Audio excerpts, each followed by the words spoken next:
Sebelum ceritanya dimulai, silakan tulis di kolom komentar dari daerah mana saja teman-teman yang menonton cerita ini. Dan jangan lupa like dan subscribe, agar channel Cerita Ar bisa terus berkembang dan mempersembahkan cerita yang terbaik. Langit sore itu seolah menyimpan rahasia yang belum sempat diucapkan. Matahari merangkak turun, menorehkan warna jingga ke seluruh penjuru kota. Nia berjalan menyusuri trotoar depan kampusnya dengan langkah ringan, seolah hari itu tidak menyimpan beban apa-apa. Rambut hitamnya diikat sederhana, mengenakan kemeja putih yang mulai pudar warnanya dan celana kain biru tua yang sudah beberapa kali dijahit di bagian lutut. Namun, senyumnya tak pernah tampak lusuh. Di tangan kanannya tergenggam map coklat berisi dokumen seminar yang baru saja selesai ia hadiri. Ia menyukai kegiatan-kegiatan seperti itu, yang tidak hanya memberinya ilmu baru tetapi juga membawanya sejenak keluar dari kesunyian hidupnya bersama ibu di rumah kecil pinggiran kota. Seorang pria menghampiri dari arah berlawanan, menenteng kamera DSLR yang menggantung di lehernya. Jas alma maternya kusut, namun wajahnya bersinar penuh semangat. Ari, begitu teman-temannya memanggilnya, dikenal sebagai ketua organisasi kampus yang aktif dan punya daya tarik tersendiri. Ia bukan hanya pintar bicara, tetapi juga tahu kapan harus diam. Nia, panggil Ari. Langkah Nia terhenti, lalu menoleh. Ari melambaikan tangan. Mereka memang pernah beberapa kali terlibat dalam proyek kampus bersama, tapi jarang sekali berbincang langsung hanya berdua. Kamu habis dari seminar di gedung D? Tanya Ari sambil menyamakan langkah. Iya, jawab Nia singkat, namun tak kaku. Bagus banget tadi materinya.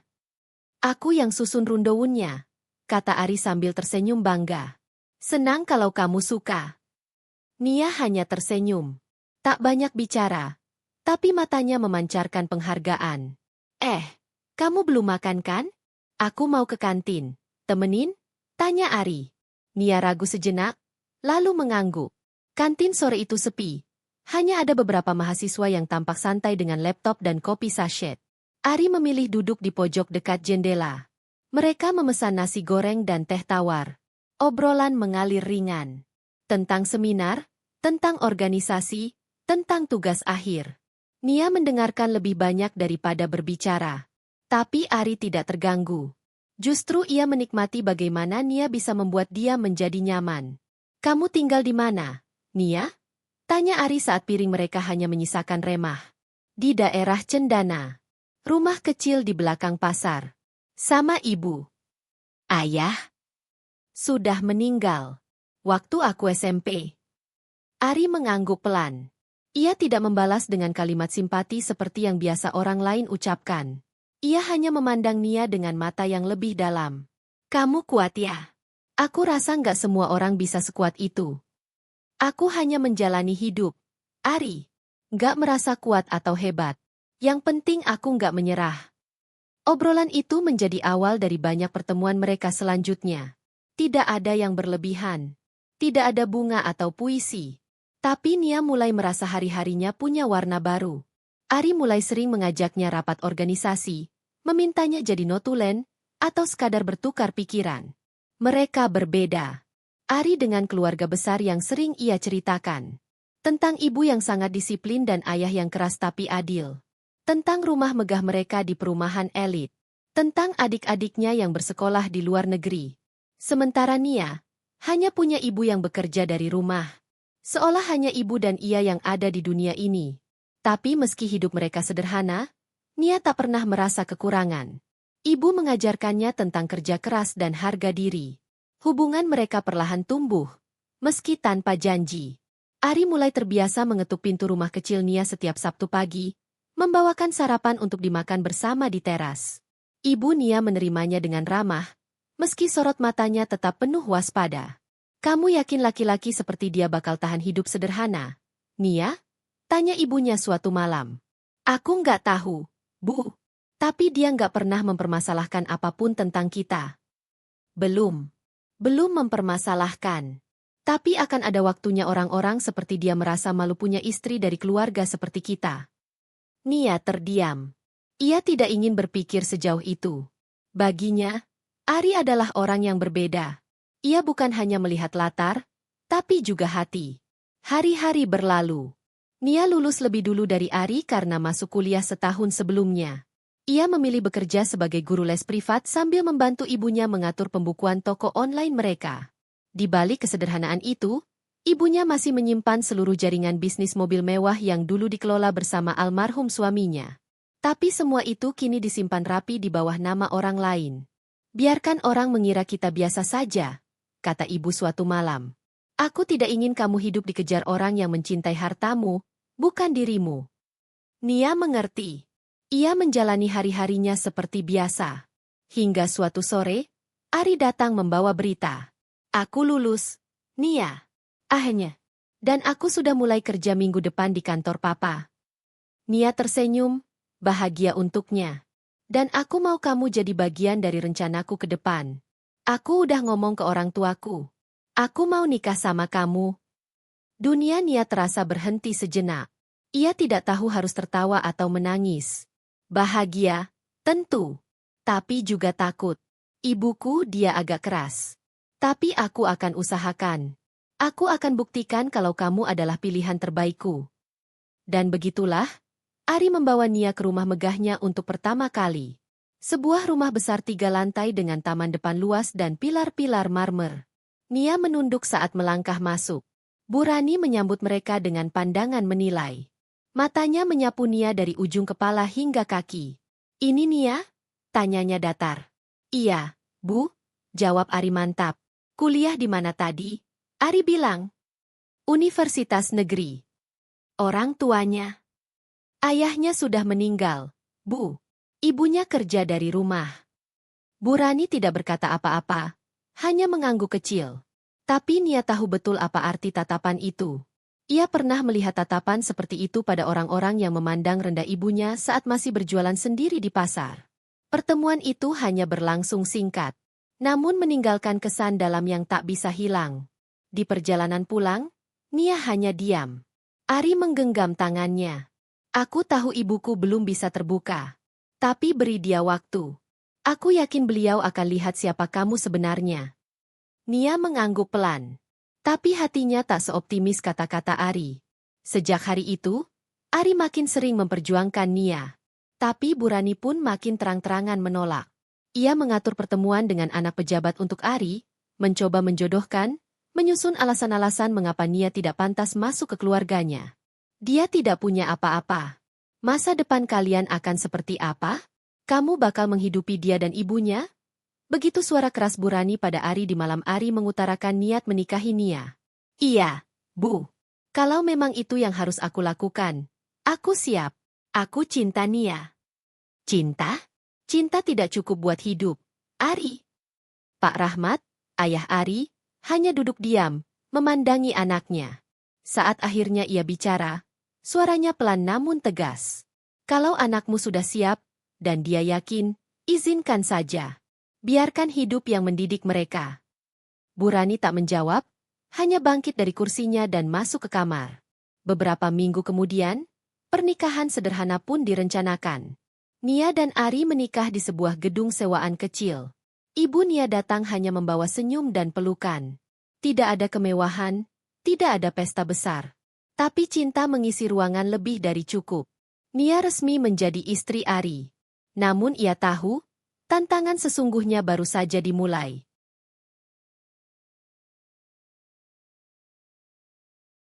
Nia duduk di tepi ranjang, menatap bayangan dirinya di cermin kecil yang tergantung di dinding kamar baru yang sekarang ia tinggali bersama Ari.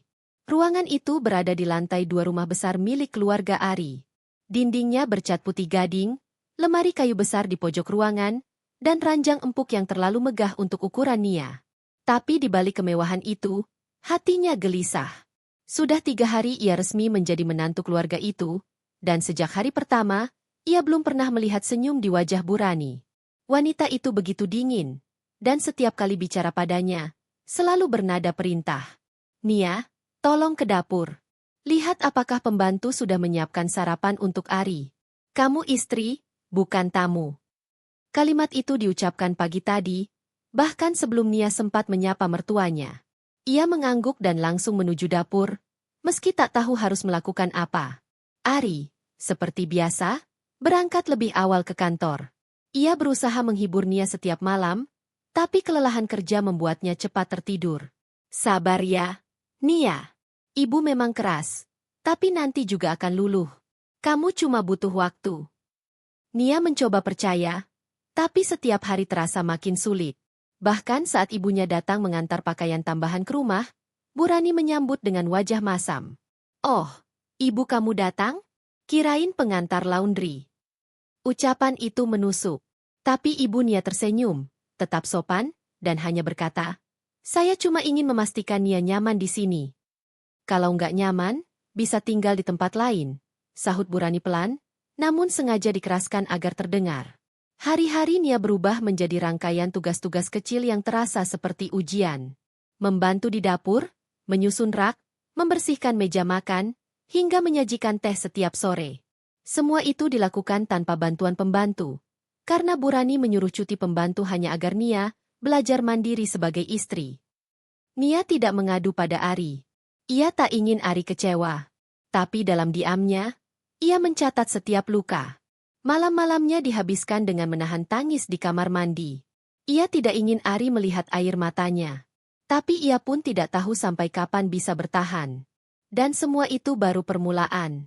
Pagi itu matahari bersinar lembut melalui celah tirai kamar Nia. Tapi sinar yang hangat itu tak mampu menghangatkan hatinya. Ia duduk di meja rias, menyisir rambut perlahan, sembari menatap bayangan dirinya dengan sorot kosong. Sudah 2 minggu berlalu sejak pernikahannya dengan Ari, tapi waktu seolah bergerak lambat. Setiap hari seperti pengulangan dari hari sebelumnya. Penghinaan halus, tugas yang diperintah dengan nada tinggi, dan senyum palsu yang harus dipaksakan. Nia, kopi pagi untuk Pak Rahmat belum disiapkan? Suara Bu Rani terdengar dari lantai bawah. Nia segera meletakkan sisir dan turun tergesa. Ia tahu 1 detik keterlambatan akan dianggap sebagai kelalaian besar. Ia buru-buru menuju dapur, menyeduh kopi, dan membawanya ke ruang keluarga. Pak Rahmat hanya menatap singkat sambil mengangguk, tidak berkata apa-apa. Sementara Bu Rani menatap seolah ingin mencari-cari kekurangan. Kamu nggak tahu? Ayah Ari lebih suka kopi tanpa gula? Harusnya kamu tanya dulu. Jangan asal buat. Nia hanya menunduk. Maaf, Bu. Akan saya ganti. Sudah, biarkan. Biar dia tahu rasanya kalau menantu asal-asalan. Ucapan itu tak hanya memukul harga diri Nia, tapi juga membuat hatinya terasa beku. Ia membawa cangkir kosong kembali ke dapur dengan tangan sedikit gemetar. Di belakangnya, suara tertawa kecil Bu Rani dan dengusan Pak Rahmat seolah menyayat punggungnya. Hari-hari terus berlalu dengan ritme serupa. Setiap pagi, ia harus memastikan rumah bersih sebelum Ari berangkat kerja. Ia juga harus mengurus dapur, mengatur keperluan kecil rumah, dan memastikan semua berjalan sesuai harapan mertuanya. Satu kesalahan kecil bisa menjadi alasan untuk dimarahi atau dipermalukan. Satu sore, saat ia sedang menyapu halaman depan, terdengar suara mobil masuk ke garasi. Ari turun dari mobil. Wajahnya lelah tapi hangat saat melihat Nia. Sayang, aku pulang. Nia tersenyum, tapi senyumnya tidak mencapai mata. Lelah, ya? Mau aku ambilkan teh? Mau, dong. Tapi kamu kenapa? Mukamu pucat. Enggak apa-apa. Mungkin cuma kecapean. Ari menatap istrinya dengan ragu. Tapi ia percaya Nia akan jujur bila ada masalah. Padahal, Nia justru menyimpan segalanya. Ia tidak ingin Ari tertekan, tidak ingin memperumit kehidupan mereka yang baru dimulai. Ia ingin menjadi istri yang baik, sebagaimana ibunya mengajarkannya. Tahan, sabar, dan jangan mudah mengeluh. Namun luka yang disimpan terlalu lama akan bernanah. Dan itu mulai terasa dalam tiap mimpi buruk yang membangunkannya di tengah malam. Dalam tiap kali ia memandangi dirinya di cermin dan merasa asing. Suatu pagi, saat ia menyajikan sarapan, Bu Rani kembali membuka luka. Nia, kamu ada darah ningrat? Kenapa nasimu keras seperti batu? Pak Rahmat hanya meneguk kopi tanpa komentar. Ari belum turun. Nia menarik napas dalam, menahan agar air mata tidak tumpah. Maaf, Bu. Saya akan ganti. Kamu ini memang cuma cocok jadi pembantu. Kalau dulu Ari dengar kata ibunya, mungkin sekarang dia sudah duduk di meja makan dengan istri yang bisa masak nasi empuk. Kata-kata itu menyayat seperti belati. Tapi Nia hanya mengangguk dan kembali ke dapur. Di sana, ia menangis diam-diam, di balik pintu lemari, berusaha agar suaranya tak terdengar. Namun, suatu malam, ibu Nia datang diam-diam ke rumah besar itu. Ia menunggu di ujung jalan, menelpon Nia untuk keluar. Nia keluar tanpa alas kaki, memakai jaket tipis. "Ibu, kenapa datang malam-malam?" "Ibu dengar kamu sakit. Benar?" Nia geleng-geleng sambil tersenyum. "Enggak, Bu. Cuma kecapean." "Kamu nggak bisa bohong sama ibu. Matamu bengkak. Kamu sering nangis." Nia tak kuat menahan. Ia menunduk dan menangis pelan. Ibu memeluknya, membiarkan anaknya meluapkan rasa yang ditahan selama ini. "Sabar ya, Nak. Kamu nggak sendirian. Ibu selalu di sini." Aku nggak ingin Ari tahu. Dia sudah banyak pikiran. "Tapi kamu juga manusia. Kamu punya batas. Kalau mereka terus menyakiti kamu, ibu nggak bisa diam." "Jangan, Bu. Aku mohon. Jangan sampai mereka tahu siapa kita sebenarnya. Jangan bawa-bawa showroom. Aku mau Ari mencintaiku tanpa tahu semua itu." Ibu mengangguk. Tapi sorot matanya berubah. Ada amarah tenang di balik matanya. Ia tahu, satu hari nanti, jika anaknya sudah terlalu luka, maka rahasia itu akan dibuka. Hari-hari selanjutnya, luka Nia makin dalam. Ia mulai kehilangan nafsu makan. Berat badannya turun. Tapi ia tetap menjalani semuanya dengan diam. Suatu hari, Bu Rani mengundang keluarga temannya untuk makan malam. Mereka datang bersama anak perempuan seumuran Ari. Nia diminta melayani, menyajikan makanan, bahkan menuangkan teh layaknya pelayan. Di hadapan tamu, Bu Rani menyebutnya, anak yang ikut keluarga karena kasihan. "Kita nggak bisa pilih siapa yang jadi bagian dari hidup kita. Kadang kita harus terima. Tapi ya begitulah." Nia nyaris tak sanggup berdiri. Tapi ia bertahan. Bahkan saat wanita tamu itu memandanginya dari ujung rambut ke kaki dengan sinis, Nia hanya menunduk dan tersenyum sopan. Di malam yang sama, saat tamu telah pulang dan Ari masuk kamar, ia mendapati Nia duduk di lantai, menangis diam-diam sambil memegangi lututnya. "Nia, apa yang terjadi?" Nia menggeleng. "Aku cuma lelah." Ari mendekat, memeluknya, menatap wajah istrinya yang pucat. "Nia, kamu nggak bisa terus begini. Kamu harus cerita. Aku bisa hadapi ibu, kalau memang..." "Jangan. Aku nggak mau kamu bertengkar dengan ibumu. Aku akan baik-baik saja. Aku janji." Tapi malam itu, janji Nia terasa seperti bohong yang ia katakan pada dirinya sendiri. Ia tahu tubuhnya mulai melemah. Jiwanya mulai tergerus. Tapi ia tetap diam, karena cinta. Di kejauhan, ibu Nia duduk di rumah kecilnya, memandangi laptop berisi laporan penjualan showroom mobil mewah mereka yang terus naik. "Berapa lama lagi kamu tahan, Nia?" gumamnya pelan. "Ibu akan tunggu. Tapi kalau mereka sampai menginjak harga dirimu sekali lagi, dunia akan tahu siapa kamu sebenarnya." Bab 3 pun menjadi titik awal kebangkitan perlahan dari luka yang selama ini dikubur dalam diam. Tapi badai sesungguhnya belum datang. Dan Nia masih memilih diam, untuk cinta yang perlahan mengikis dirinya sendiri. Pagi itu, langit mendung menggantung rendah. Nia terbangun lebih cepat dari biasanya. Perutnya terasa mual, kepalanya berdenyut ringan. Ia duduk perlahan di ranjang, menatap jam dinding. Pukul 5:15. Ari masih tertidur, wajahnya tenang dalam mimpi. Nia bangkit perlahan, berjalan ke kamar mandi. Saat ia mencuci muka, rasa mual kembali datang. Ia bergegas menunduk ke wastafel, muntah. Setelahnya, ia terdiam lama, menatap pantulan dirinya di cermin. Wajahnya pucat, mata membengkak karena kurang tidur dan terlalu banyak menangis. Tapi hari ini ia merasa ada yang berbeda. Bukan hanya sakit fisik yang menyerangnya, tapi juga firasat aneh yang menyelinap ke dalam hatinya. Setelah membereskan diri, ia turun ke dapur. Bu Rani sudah ada di sana, sedang memotong bawang dengan wajah masam. "Lama sekali kamu bangunnya. Ibu dari dulu bangun jam 4, kamu jam 6 baru turun." "Maaf, Bu. Tadi sempat pusing." "Pusing? Kamu pikir jadi ibu rumah tangga boleh banyak alasan? Dasar manja. Nia menelan ludah, mencoba tetap tenang. Ia mulai menyiapkan sarapan. Saat itu, Ari turun dengan baju kerja. Ia menghampiri Nia dan mengecup keningnya. Pagi, sayang. Sudah masak? Sudah. Sarapannya sebentar lagi siap. Bu Rani menatap Ari sambil tersenyum tipis. Anakmu ini belum pantas jadi ibu rumah tangga. Bangun saja telat. Ari menoleh pada ibunya, lalu kembali menatap Nia. Dia kurang enak badan, Bu. Mungkin kecapean. Iya. Biasanya yang cepat lelah itu karena isi. Tapi dari cara makannya yang seperti burung, rasanya mustahil dia hamil. Ucapan itu membuat Nia membeku. Ari hanya tertawa canggung. Bu bisa saja. Hari itu, setelah Ari berangkat kerja, Nia duduk lama di teras belakang rumah. Ia memandangi tanaman hias yang ia rawat sejak pindah ke rumah ini. Dadanya sesak. Ia menoleh ke arah ruang dalam, memastikan Bu Rani tidak ada, lalu mengeluarkan tespek dari saku bajunya.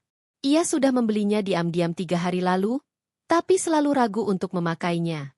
Kini ia memberanikan diri. Ia masuk ke kamar mandi belakang. Beberapa menit kemudian, ia memandangi 2 garis merah yang jelas muncul di alat kecil itu. Nia terduduk lemas. Campur aduk antara bahagia dan takut. Ia memegang perutnya, seolah berusaha berkomunikasi dengan makhluk mungil di dalam sana. Ada nyawa lain dalam tubuhnya kini. Dan hidupnya tak akan pernah sama. Namun kebahagiaan itu hanya sesaat. Saat ia kembali ke dapur, Bu Rani berdiri sambil memegang tempat sampah kamar mandi. Ini punyamu? Nia membeku. Tak bisa berkata-kata. Hamil? Kamu? Anak Ari. Bu Rani tertawa kecil. Nada sinisnya menusuk. Bu, saya baru tahu juga. Lucu sekali. Baru juga nikah 2 minggu. Sudah isi. Apa kamu benar-benar setia sebelum nikah? Bu, jangan bicara seperti itu. Saya tidak pernah macam-macam. Saya dan Ari kami. Sudah. Jangan membela diri. Dari awal ibu nggak percaya kamu. Sekarang tambah yakin. Kamu pasti sengaja jebak Ari supaya kamu bisa masuk ke keluarga ini. Nia menggigit bibir bawahnya. Tangannya mengepal. Tapi ia menahan semuanya. Untuk bayi yang kini tumbuh di dalam tubuhnya, ia memilih diam. Hari-hari selanjutnya menjadi lebih berat. Bu Rani memperlakukan Nia seperti pembantu. Bahkan pekerjaan yang dulu dibantu oleh asisten rumah tangga, kini diberikan semua padanya.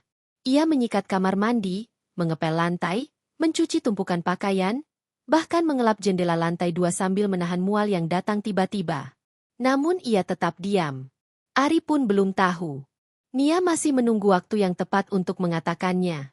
Suatu malam, saat Ari pulang dan menemukan Nia tertidur di sofa dapur dengan kain pel di tangannya, ia marah besar.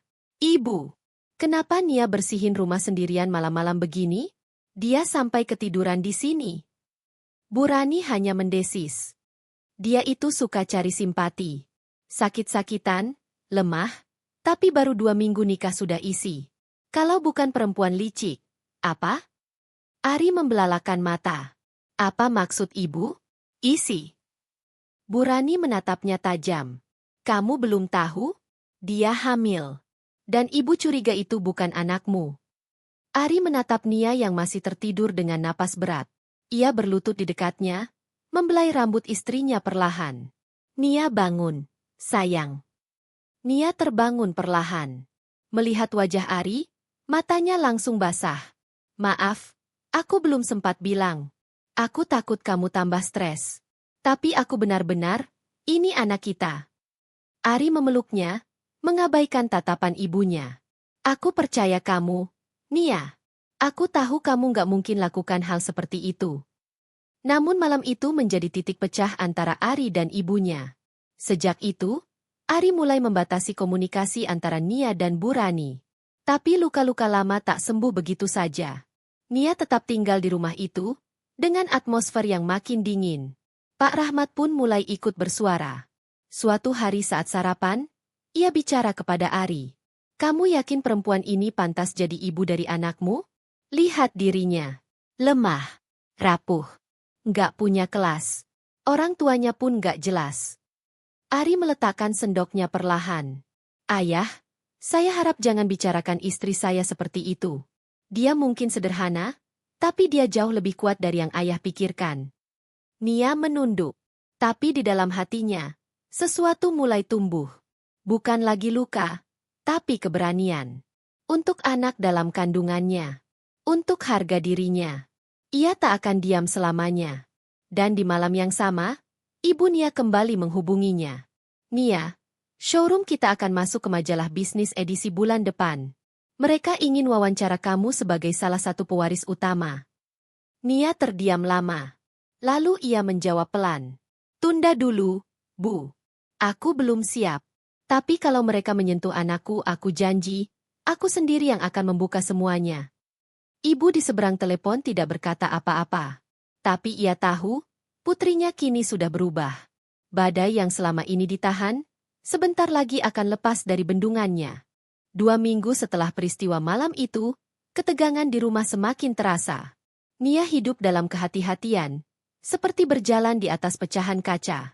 Setiap kata, setiap langkah, harus ia jaga agar tidak menimbulkan ledakan dari ibu mertuanya. Meski Ari mulai berusaha melindunginya, Bu Rani tetap saja mencari celah untuk merendahkan dan menjatuhkan. Hari itu, saat Nia sedang menyiram tanaman, Bu Rani berdiri di dekat pintu belakang sambil melipat tangan di dada. Nia, kamu nggak usah repot-repot siram tanaman tiap hari. Toh kamu sebentar lagi nggak bakal punya waktu buat itu. Nia menoleh perlahan. Kenapa, Bu? Ya jelas. Kamu pikir nanti pas bayi lahir, kamu bisa tetap santai seperti sekarang? Belum tentu kamu bisa rawat bayi itu. Ibu yakin kamu bakal kerepotan.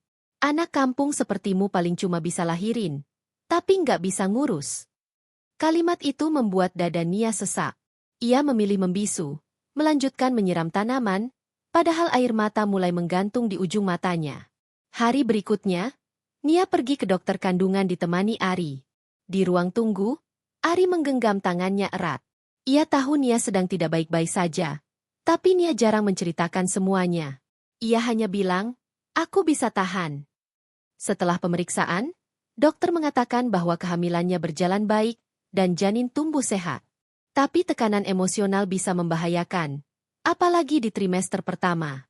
Dalam perjalanan pulang, Ari mengajak Nia mampir ke sebuah kafe kecil. Ia ingin menghibur istrinya. Nia, aku tahu rumah kita bukan tempat yang hangat sekarang.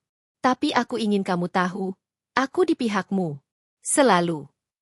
Nia mengangguk pelan, matanya berkaca-kaca. Terima kasih, Ari. Aku tahu kamu berusaha. Aku juga berusaha. Tapi semakin hari, aku merasa seperti musuh di rumah sendiri. Ari menghela napas panjang. Aku akan cari cara.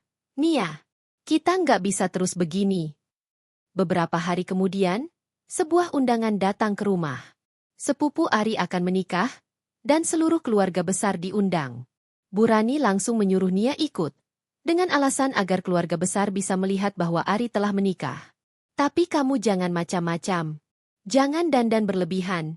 Nanti dikira kamu numpang tenar. Jangan cerita soal keluargamu juga. Ya, biar nggak malu-maluin. Ujar Bu Rani saat memilih baju yang akan dipakai Nia. Saat hari pesta tiba, Nia berdandan sederhana. Ia memakai dress biru tua polos, dengan jilbab abu-abu muda. Ari memujinya. Tapi Bu Rani hanya meliriknya cepat. Ya, lumayanlah.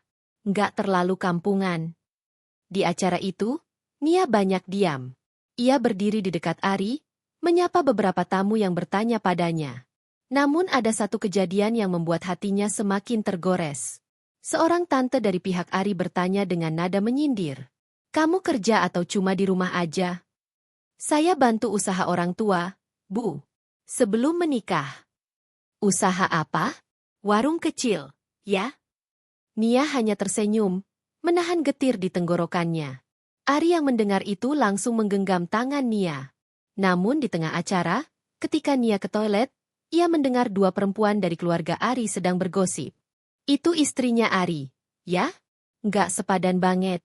Dari penampilan aja udah kelihatan. Pasti perempuan itu ngelirik Ari karena uang.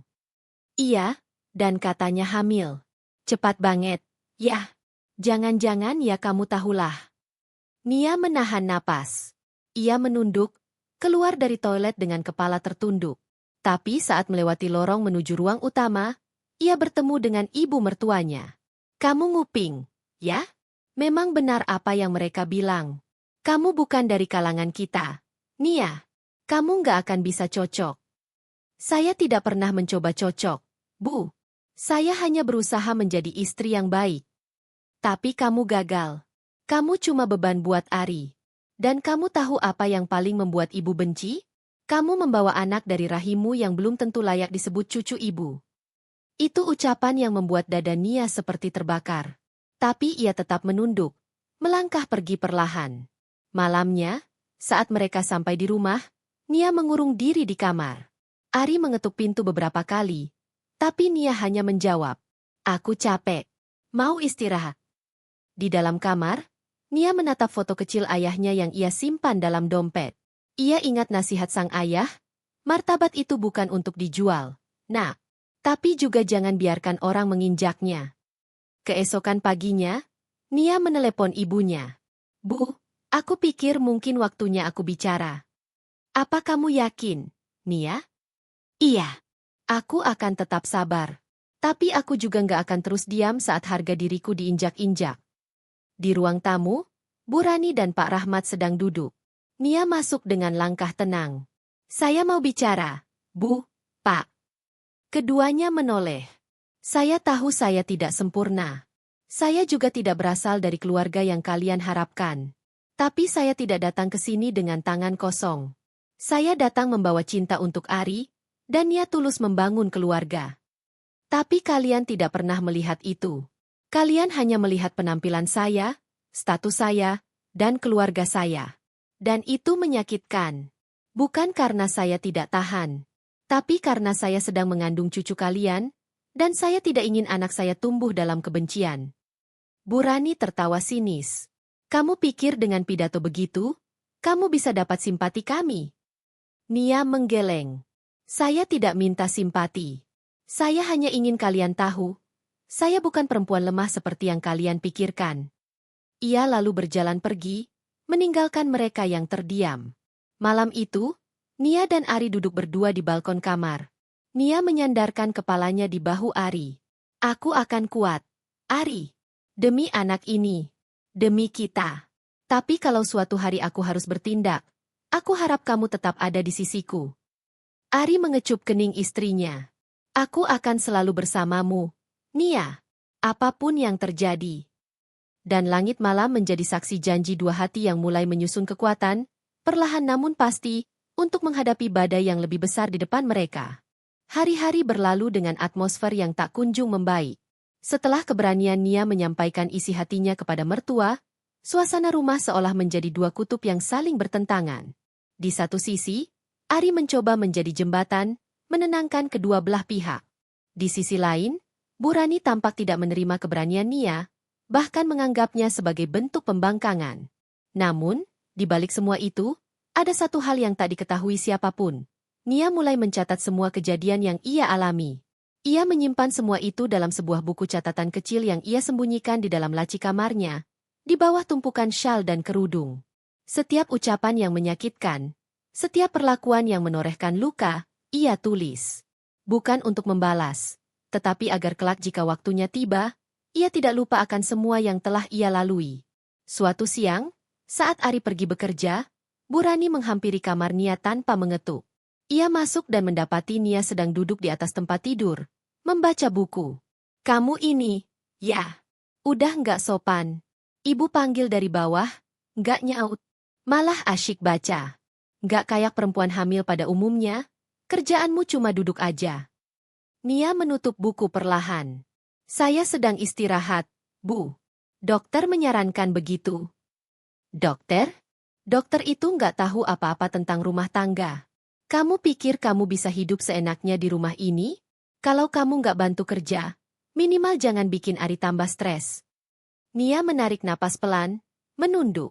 Ia tidak membantah, hanya memendam lagi semua yang dirasakannya. Beberapa hari kemudian, Nia pulang dari pasar lebih awal dari biasanya. Ia sempat mampir ke showroom mobil milik keluarganya, tempat yang sudah lama tidak ia kunjungi sejak menikah. Kakaknya, Dimas, menyambutnya hangat. Mereka berbincang singkat, dan Dimas bertanya dengan khawatir.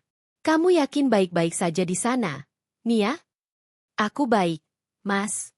Hanya sedang belajar banyak hal." "Belajar sabar, maksudmu?" Nia tersenyum tipis. "Lebih dari itu. Aku sedang belajar menahan harga diri, meski aku tahu aku bisa berdiri lebih tinggi." Dimas menatap adiknya dalam-dalam. "Kalau kamu butuh sesuatu, apapun itu, bilang. Kita nggak akan biarkan kamu sendirian." Nia mengangguk.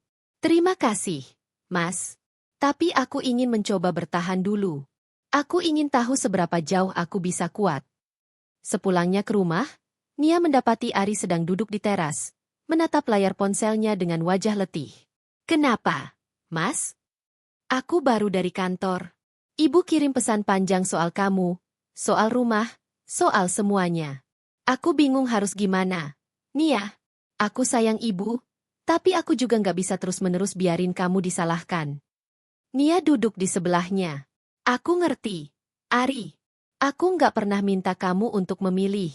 Tapi aku ingin kamu tahu. Kalau aku sampai mengambil keputusan suatu hari nanti, itu bukan karena aku menyerah. Tapi karena aku sudah selesai mencoba."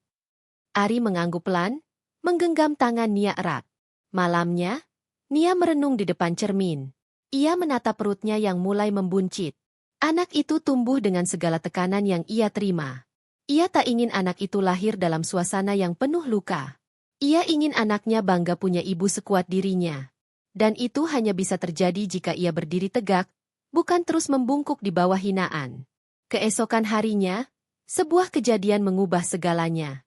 Nia melihat Burani menyentuh tasnya. Ia mendekat, dan seketika merasa jantungnya berhenti berdetak saat melihat buku catatannya ada di tangan sang mertua. "Ini apaan? Kamu nulis-nulis soal ibu di sini? Hah? Mau lapor polisi? Mau bikin drama di media?" Nia meraih buku itu. "Itu catatan pribadi saya. Tolong dikembalikan." "Catatan pribadi? Kamu pikir rumah ini tempat bebas buat bikin jurnal kebencian?" Pak Rahmat yang mendengar keributan keluar dari ruang kerja. "Ada apa ini? Ini anak nggak tahu diri, Pak. Lihat ini. Dia catat semua kelakuan kita. Dia simpan semua, kayak mau nuntut kita nanti." Nia berdiri tegak. Untuk pertama kalinya, ia tidak merasa takut. "Saya menulis karena saya tidak bisa bicara. Karena saya tahu setiap kali saya bicara, suara saya dianggap tidak penting. Buku ini bukan alat untuk menyerang. Tapi jika saya harus melindungi anak saya dengan menunjukkan apa yang telah saya alami, maka saya akan lakukan." Pak Rahmat menatap Nia dengan sorot yang sulit diartikan. Ia tidak berkata apa-apa, hanya kembali ke ruangannya. Burani mendengus. "Kamu pikir kamu siapa? Hah? Mau bawa-bawa nama keluargamu? Mau tunjukin kamu bukan siapa-siapa yang kamu bilang itu?" Nia menatap mertuanya lurus-lurus. "Saya belum pernah bilang siapa saya, Bu. Karena saya pikir itu tidak penting. Tapi jika kalian terus merendahkan saya, mungkin sudah waktunya kalian tahu bahwa saya bukan orang yang bisa diinjak selamanya." Dan untuk pertama kalinya, Burani tak bisa membalas. Ia hanya berdiri mematung, terpaku pada keberanian baru yang terpancar dari mata Nia. Di malam yang sama, Nia duduk kembali dengan Ari. Mereka berbicara panjang, dan Nia berkata dengan tenang, "Kalau suatu hari aku buka semuanya, aku harap kamu tidak terkejut. Aku hanya ingin anak kita lahir di dunia yang tahu bahwa ibunya tidak diam saat diperlakukan tidak adil." Ari memeluk istrinya. "Aku percaya padamu, Nia. Dan kalau waktunya tiba, aku akan berdiri di sampingmu." Perlahan tapi pasti, badai yang telah lama mengendap mulai menampakkan puncaknya. Dan Nia bersiap, bukan untuk melawan, tapi untuk menunjukkan siapa dirinya yang sebenarnya. Pagi di rumah itu dimulai seperti biasanya. Udara masih menyimpan embun sisa malam, tetapi ketegangan yang menggantung di antara dinding rumah terasa lebih dingin dari udara luar. Nia menyiapkan sarapan seperti biasa, diam-diam memperhatikan setiap gerak-gerik Burani yang tampak lebih diam dari biasanya. Ari masih di kamar mandi, Sementara Pak Rahmat duduk membaca koran tanpa komentar. Nia meletakkan sepiring nasi goreng di meja makan. "Silakan sarapan, Bu." Bu Rani tidak menjawab. Matanya hanya menatap kosong ke arah meja. Sepi itu menggantung selama beberapa menit, sampai akhirnya Ari turun dari tangga dan bergabung. "Pagi, semuanya." "Wah, nasi goreng, ya? Enak nih." Nia tersenyum, meskipun senyum itu kaku. Ia tahu pagi itu bukan pagi biasa. Sejak kejadian buku catatan itu, situasi berubah. Bu Rani belum mengeluarkan kata-kata kasar lagi, tapi diamnya justru lebih menakutkan.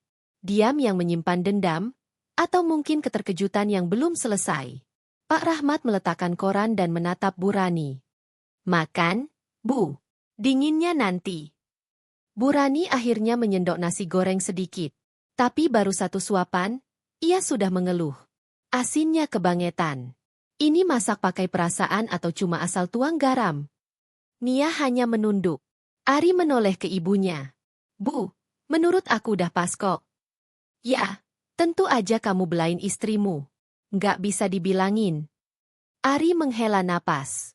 Pak Rahmat hanya kembali menenggelamkan diri dalam koran. Hari itu, setelah Ari pergi bekerja, Nia menyempatkan diri mengunjungi showroom lagi. Kali ini, ia disambut oleh staf dengan penuh hormat.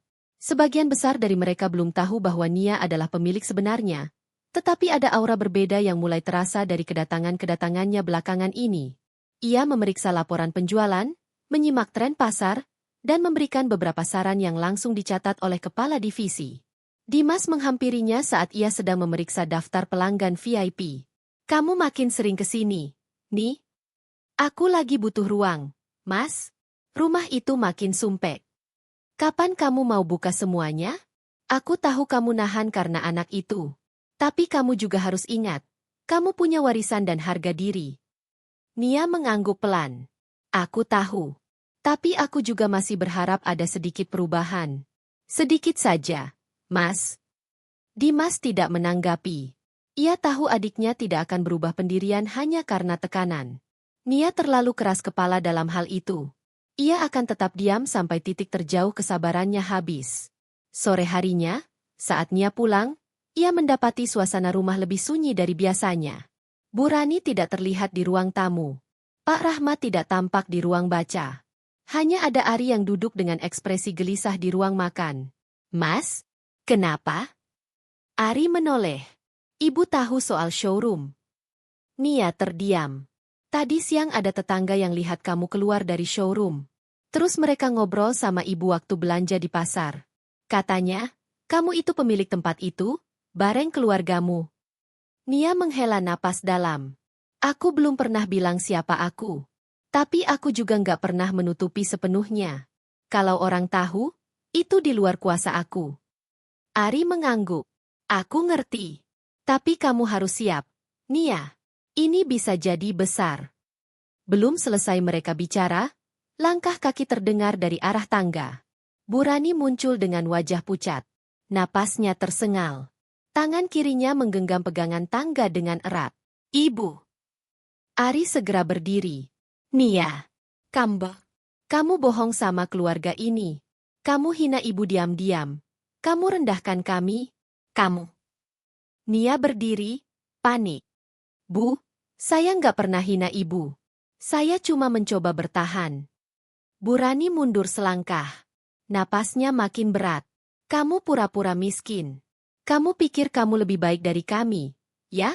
Pantas aja kamu berani ngelawan. Kamu." Tubuh Bu Rani limbung. Ari melompat, menangkapnya sebelum tubuh itu menyentuh lantai. "Ibu! Ibu!" "Ari, panggil ambulans. Sekarang." Pak Rahmat muncul dari belakang dengan wajah panik. Mereka membawa Bu Rani ke rumah sakit terdekat.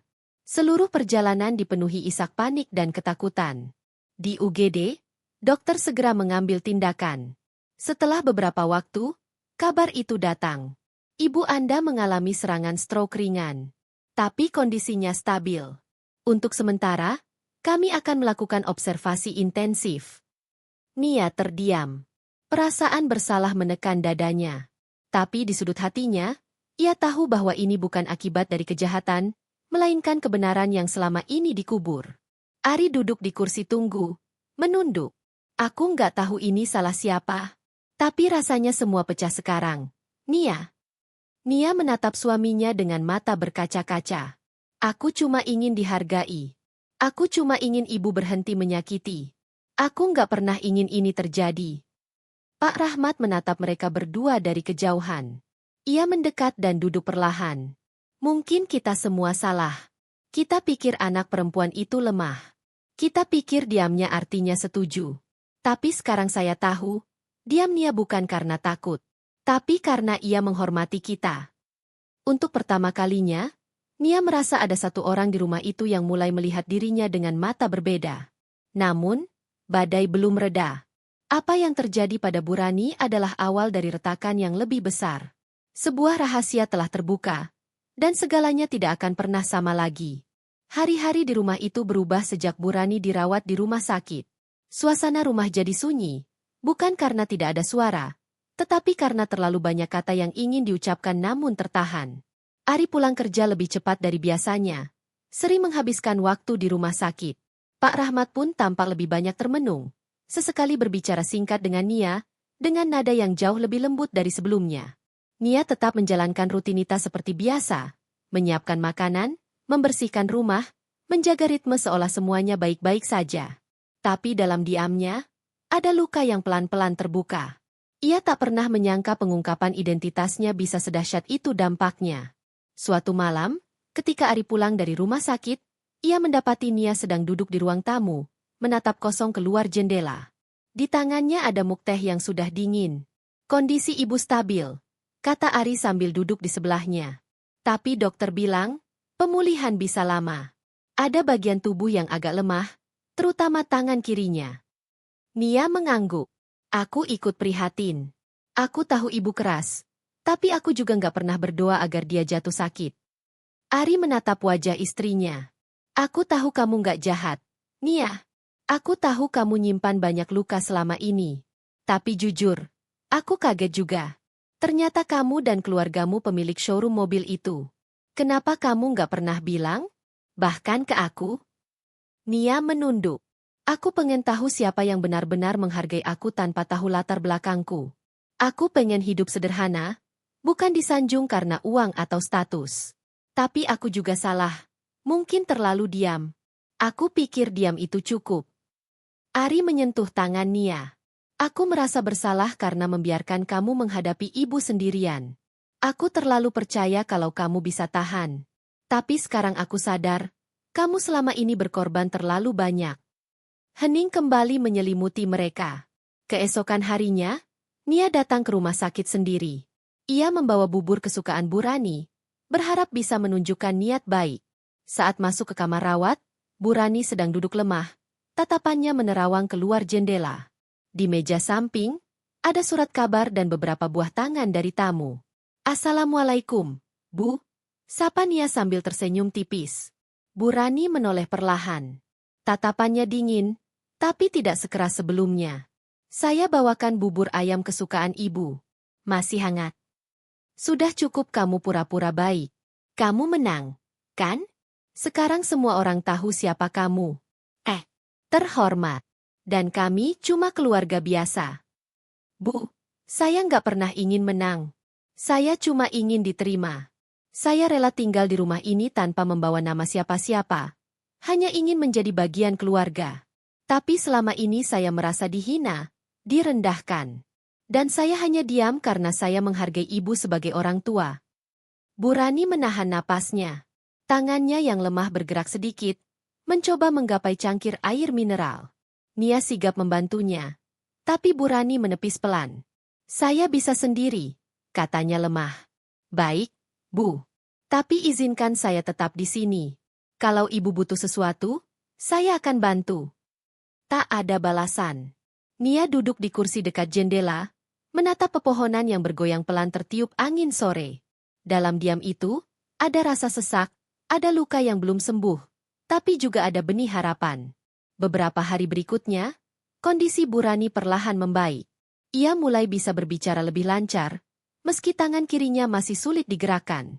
Nia terus datang setiap hari, mengantarkan makanan, membantu terapi ringan, dan bahkan membacakan buku saat Bu Rani merasa bosan.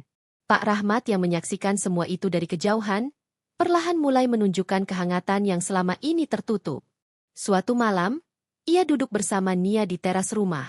Nia, saya ingin minta maaf. Saya tahu kamu nggak dapat perlakuan adil. Dan saya diam saja. Saya terlalu percaya pada cara-cara lama dalam mendidik dan menilai orang.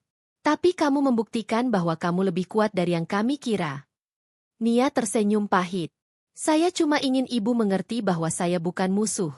Saya hanya ingin jadi bagian dari keluarga. Pak Rahmat menepuk bahu Nia. Mungkin ibu kamu keras kepala. Tapi sekarang dia mulai melihat. Butuh waktu. Tapi kamu sudah membuat langkah besar.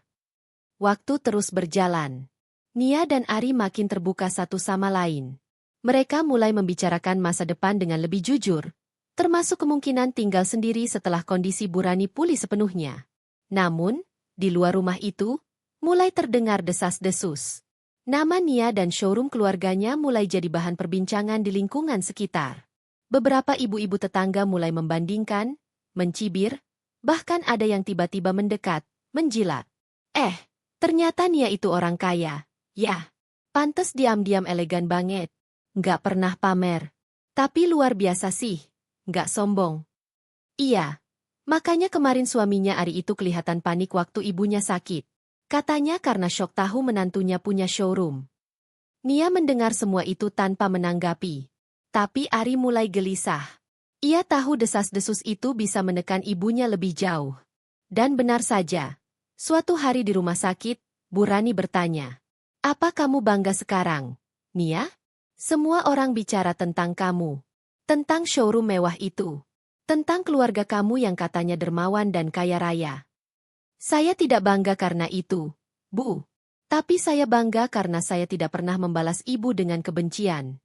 Saya tetap berusaha berbuat baik, bahkan setelah ibu tahu semuanya." Bu Rani menatap Nia lama. Di matanya, ada genangan air yang tertahan. Saya mungkin terlalu keras. Tapi kamu ternyata tidak seperti yang saya pikir. Itu bukan permintaan maaf. Tapi bagi Nia, itu lebih dari cukup untuk sekarang. Karena untuk pertama kalinya, ia merasa luka itu mulai mendapatkan ruang untuk sembuh, meski perlahan. Namun, badai belum sepenuhnya berlalu. Ada percikan api di sudut lain yang perlahan tumbuh, siap meledak. Dan Nia tahu, cerita ini belum mendekati akhir. Nia mulai merasakan bahwa ketenangan yang belakangan ini terbentuk bukanlah ketenangan yang benar-benar damai. Itu lebih seperti jeda sebelum badai besar. Rumah mulai kembali seperti semula, meski belum sepenuhnya. Bu Rani sudah diizinkan pulang oleh dokter dengan syarat menjalani terapi rutin dan istirahat yang cukup. Namun, sejak kepulangannya, sikapnya berubah. Ia tidak lagi lantang bersuara. Tapi tatapan matanya menyimpan berjuta pikiran yang tak diucapkan. "Kamu jangan lupa jam terapi ibu, ya?" ujar Ari pada suatu pagi. "Aku harus ke kantor lebih awal hari ini." Nia mengangguk. "Sudah aku atur. Mobil juga sudah siap. Nanti aku antar ibu." Bu Rani dari balik kursi rodanya mendengus pelan. Ia tidak mengatakan apapun, tapi ekspresi wajahnya menunjukkan bahwa ia masih belum sepenuhnya menerima kenyataan. Di pusat terapi, Bu Rani menjalani latihan-latihan ringan. Fisioterapis memperlakukan Nia dengan penuh respek, terlebih setelah tahu siapa dia sebenarnya. Tapi Bu Rani tampak terusik. Beberapa kali ia berusaha menjauhkan Nia dari percakapan dengan staf medis. "Kamu diam aja. Aku bisa sendiri," gumamnya lirih saat Nia mencoba membantu. Sepulang dari terapi, di dalam mobil, Nia mencoba membuka percakapan. "Bu, saya tahu ibu belum bisa terima semuanya. Tapi saya tulus. Saya tetap ingin merawat ibu." "Kamu rawat aku karena kamu merasa bersalah," jawab Bu Rani lirih. "Kamu pikir kamu bisa membeli rasa hormat dengan kebaikan setelah membuatku merasa tak berdaya. Bukan itu, Bu. Saya hanya ingin kita mulai dari awal. Kalau perlu saya minta maaf. Tapi tolong beri kesempatan."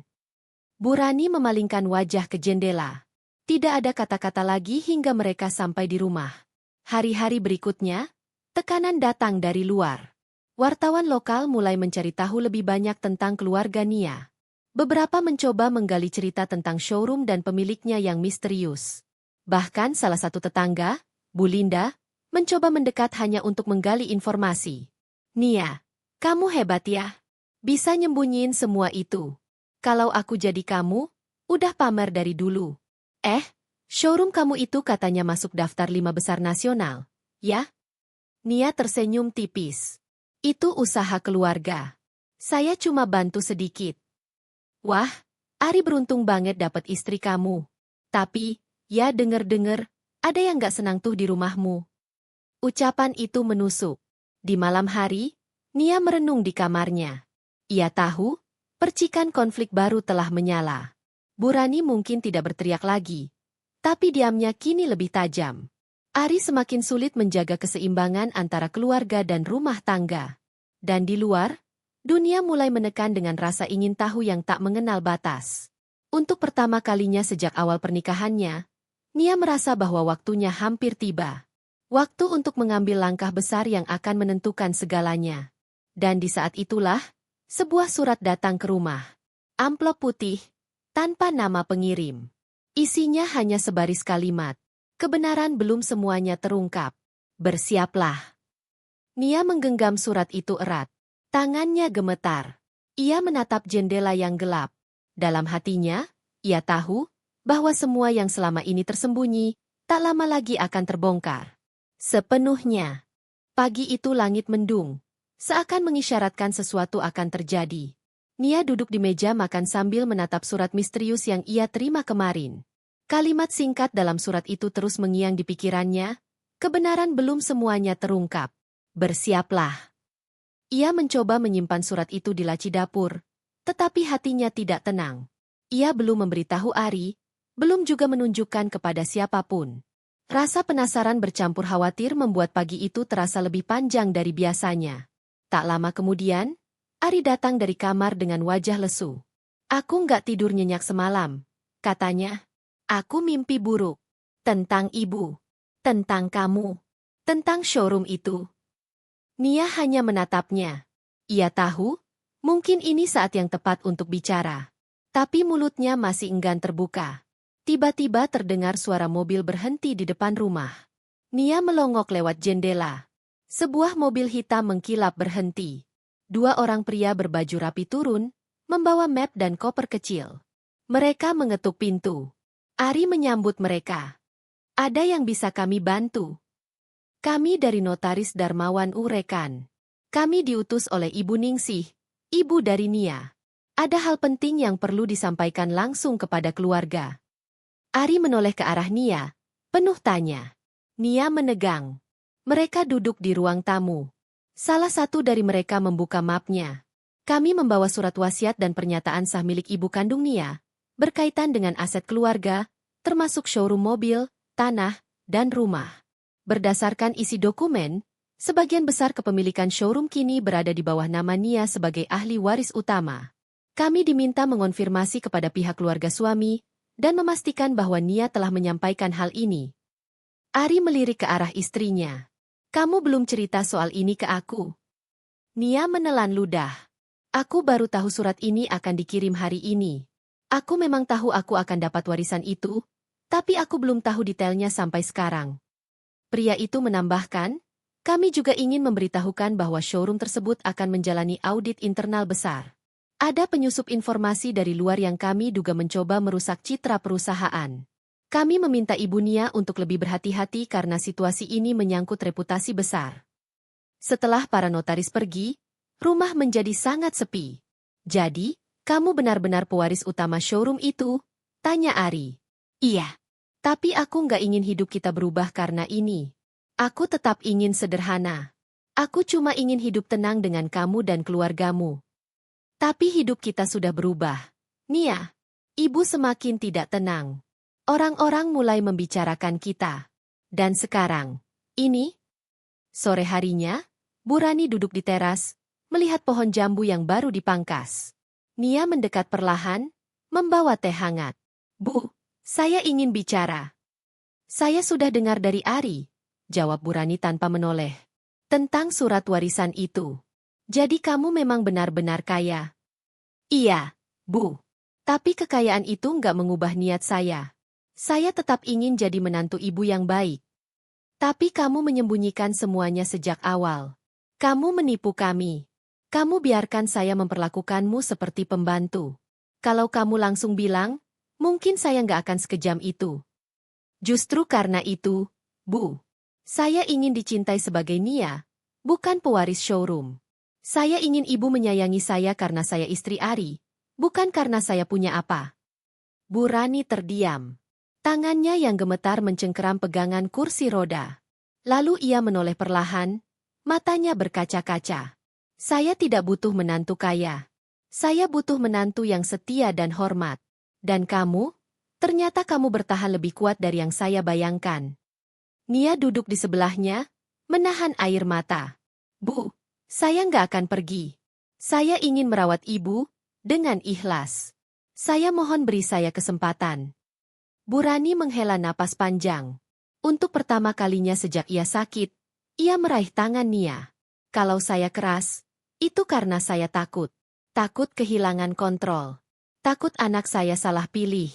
Tapi ternyata kamu yang membuat semuanya jadi benar. Malam itu, suasana di rumah berubah. Pak Rahmat duduk bersama mereka, mendengarkan tanpa banyak berkata-kata. Hanya sorot matanya yang menunjukkan bahwa ia setuju dengan keputusan istrinya. Namun, tepat pukul 9 malam, ponsel Ari berdering. Sebuah pesan singkat masuk dari nomor tak dikenal. Besok pagi, media akan datang ke showroom. Siapkan dirimu, Ari. Kebenaran yang lain akan dibuka. Ari menunjukkan pesan itu pada Nia. Mereka saling berpandangan. Di antara ketenangan yang baru mulai mereka rasakan, badai lain bersiap menyapa esok hari. Dan Nia tahu, jika ia ingin melindungi keluarganya, ia harus berani berdiri di garis depan. Bukan hanya sebagai menantu, tapi sebagai pewaris utama dan penjaga nama baik ibu kandungnya. To be continued.